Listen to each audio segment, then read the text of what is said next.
आज Doubtnut app download करें। Doubtnut पर अपने सभी गणित, रसायन विज्ञान, भौतिक विज्ञान और जीव विज्ञान के डाउट्स का करो सफाया। बस प्रश्न की फोटो खींचो, एक ही प्रश्न को क्रॉप करो और तुरंत वीडियो सोल्यूशन पाओ। अभी डाउनलोड करें।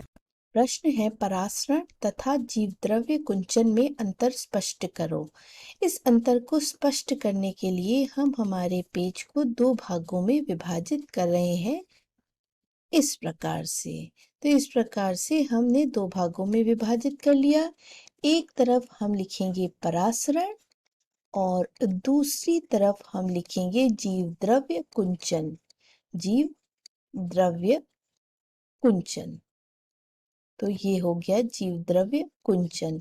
चले जानते हैं कि परासरण और जीवद्रव्य कुंचन में क्या अंतर है।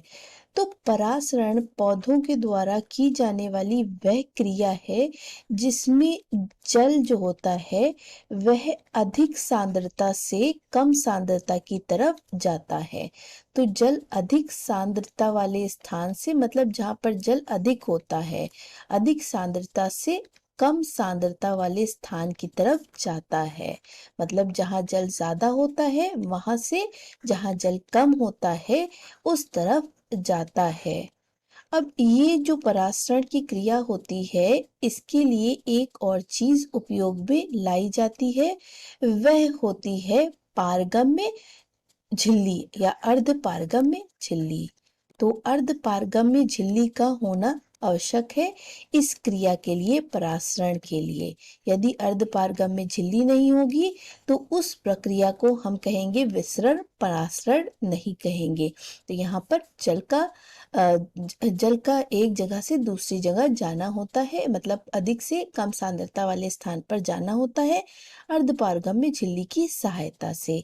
यदि बात करें जीवद्रव्य कुंचन, तो हम क्या करेंगे कि यहाँ पर कुछ कोशिकाएं हैं। जैसे हमने एक कोशिका ली है, जो कोशिका है एक पौधे की जिसका नाम है आपका हाइड्रिला। हाइड्रिला पौधे की हमने कोशिका ले ली है।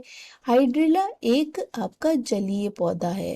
तो इसकी हमने कुछ कोशिकाएं ली है और लेने के पश्चात इन कोशिकाओं को हमने क्या किया है, हमने डाल दिया है नमक वाले पानी में। तो हमने नमक में डाल दिया है या नमकीन पानी में डाल दिया है। अब जब हम ये आपकी कोशिका को नमकीन पानी में डालते हैं तो क्या देखते हैं कि ये जो कोशिका है इसका जो जीवद्रव है उसका संकुचन हो चुका है और जीवद्रव इस प्रकार से दिख रहा है, या प्लाज्मा झिल्ली जो है वो इस प्रकार से दिख रही है। झिल्ली इस प्रकार से दिख रही है।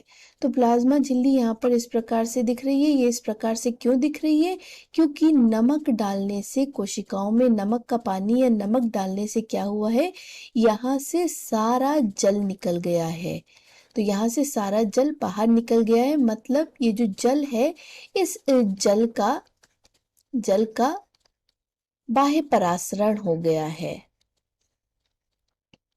जल का बाह्य परासरण हुआ है यहाँ पर, जिसके कारण जल सारा बाहर निकल गया है और जीव द्रव जो हो गया है वो संकुचित हो गया है। तो यहाँ पर क्या होता है कि कोशिकाओं में यदि हम नमक वाला पानी डालें तो उससे क्या होता है, जीव द्रव का संकुचन हो जाता है, ये जीव द्रव संकुचित हो जाता है। उस प्रक्रिया को हम कहते हैं क्या? उस प्रक्रिया को हम कहते हैं जीव द्रव्य कुंचन।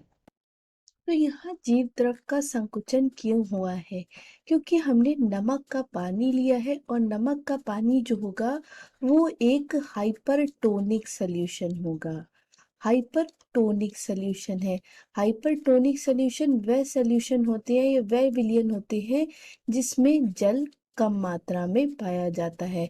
अब यदि जल कम है अंदर तो बाहर से जल अंदर आने लगेगा। यदि आपका जल अंदर ज्यादा है और बाहर कम है तो अंदर से बाहर जाने लगेगा, या हम कहेंगे बाह्य परासरण होने लगेगा, जिसकी वजह से यहाँ पर जो कोशाद्रव में आपका जल था वो सब बाहर चला गया और बाहर जाने की वजह से आपका जो जीव द्रव है या प्लाज्मा झिल्ली है वह संकुचित हो गई है।